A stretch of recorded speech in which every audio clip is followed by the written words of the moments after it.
even when the buyer's feedback sounds critical or negative, that actually may be an indication they're closer than you think. Moving forward with the Dekker team.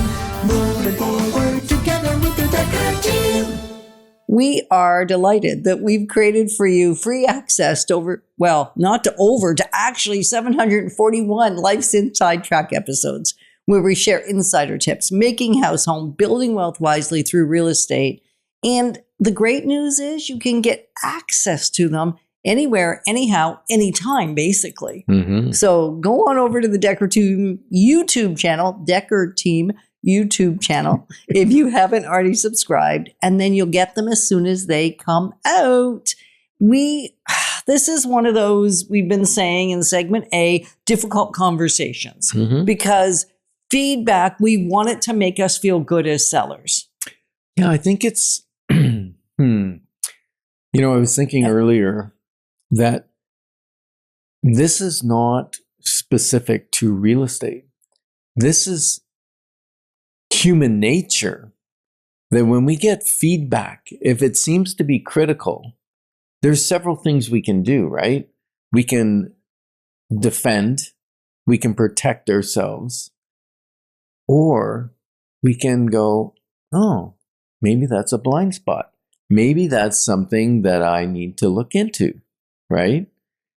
And that is exactly what feedback does when you get it for your home. Initially, many of our sellers put up a wall.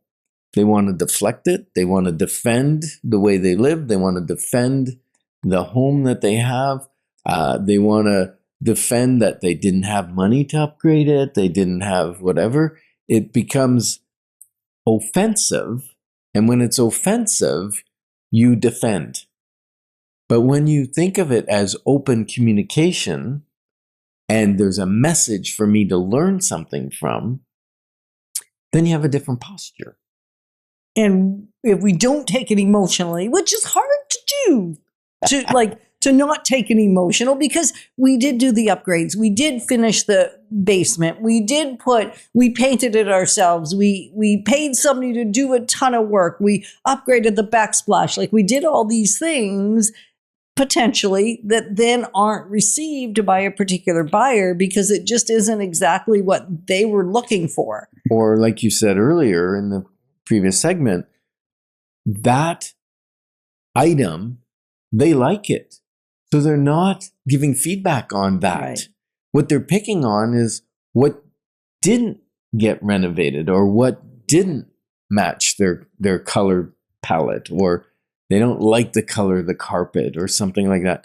That kind of feedback is awesome, because as a realtor, we know how to say, well, what color would you make the carpet? Or would you change it to hardwood? We turn that objection, because an objection is actually a sign that they're interested. There's some emotional connection to the property. Mm-hmm.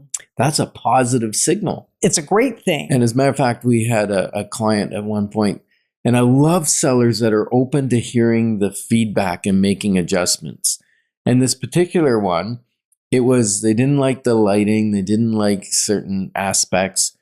And the seller said to us, well, what if we change that for them?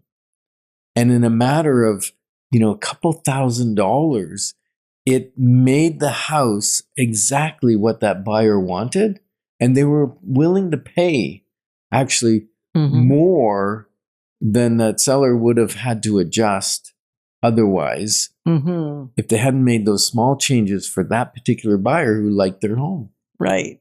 And we're looking for the patterns. I mean, we talked about this a little bit in segment A, and yet I think we need to go deeper on the patterns. If we're hearing the same feedback, and even if we're hearing feedback that sounds highly critical, really, if they're not bringing an offer and they're not asking questions, all feedback is really saying the same thing. Mm-hmm. And what is that? We're not interested in your home. And it could be for a myriad of reasons. Mm-hmm. And I would say take feedback not as a verdict, but as a clue as to what the market is saying or what the buyer individually is saying. And sometimes, we look at friction. Friction is when a person doesn't want the house. And it's comments like, it was too small. It was outdated. More work than they were willing to do. Or too expensive. All of those comments, what do they mean, Yetta? They're actually all meaning they don't see the value in the home at the price that it's on the market at. Because their feedback is their perceived value, and it's based on what they've seen, what they are going to see. Maybe it's even based on the one they lost. They wanted a house, but when they went to put the offer in, they were too late. Someone else got it. So sometimes it's based on that. Sometimes, like I said earlier, it's based on their perception of what they can buy for their money. And their perception hasn't been altered yet.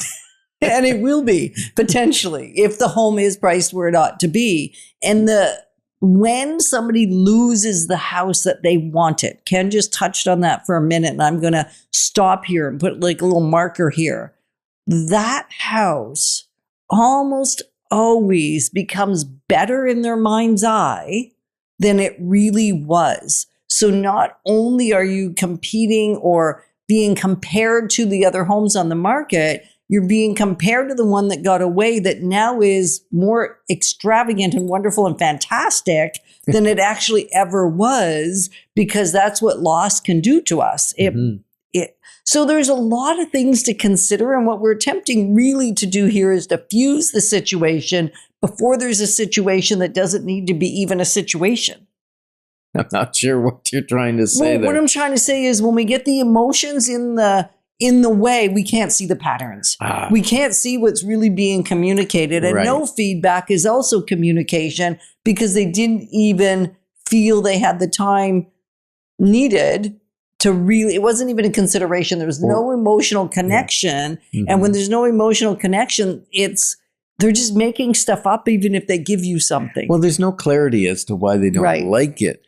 And Zillow actually put words to this. They said over 60% of buyers, they struggle to visualize themselves in the home as their home, okay?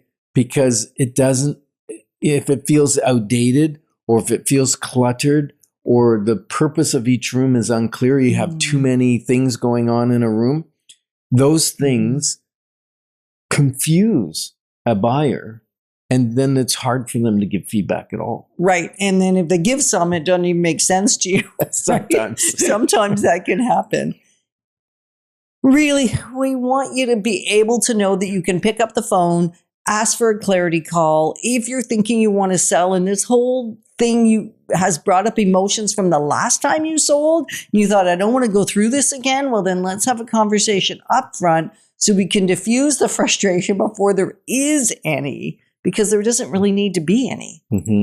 Peter Drucker, love Peter Drucker. He says, the most important thing in communication is hearing what isn't said. It's the interpretation of what's being said, right?